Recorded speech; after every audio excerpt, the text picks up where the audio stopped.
ফজরের নামাজটা শেষ করে আসলাম আমার আব্বার কবরটা জিয়ারত করার জন্য। তো দেখেন ওই জায়গাটায় এই যে দেখতেছেন, এই যে আমার আব্বা এখানে এই জায়গাটায় শুয়ে আছে।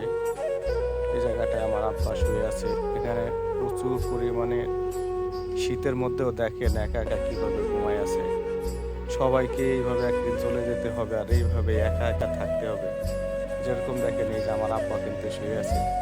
এই কবরস্থানে আমাদের বাড়ির মুরব্বী আরো অনেকেই শুয়ে আছে এই জায়গাটায়। তো এই যে আমার আব্বা এখানে কিন্তু শুয়ে আছে দেখেন। জানি না এই অন্ধকার কবরে আমার আব্বা কেমন আছে। সবাই সবার জন্য দোয়া করবেন। আমার আব্বার জন্য আপনারা সবাই দোয়া করবেন।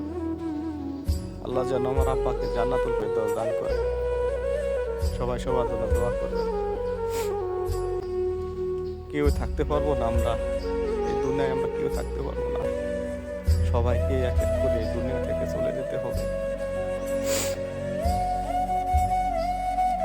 আজকে 3 মাস 15 দিন হয়ে গেছে আমার আব্বা আমাদের ছেড়ে চলে গেছে।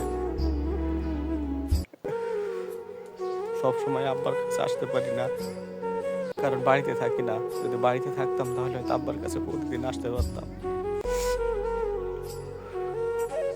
বাড়িতে থাকি না, এই জন্য আব্বার কাছে আসা হয় না। বাড়িতে এসে ফজরের নামাজটা শেষ করে আমার আব্বার কাছে আসলাম। আব্বাকে এসে একটা সালাম দিলাম। হয়তো আমার আব্বা সালামের উত্তরটা দিছেন কবর থেকে। যাই হোক, সবাই আমার আব্বার জন্য দোয়া করবেন। আমার আব্বাকে যেন আল্লাহ জান্নাতুল ফেরদৌস দান করে।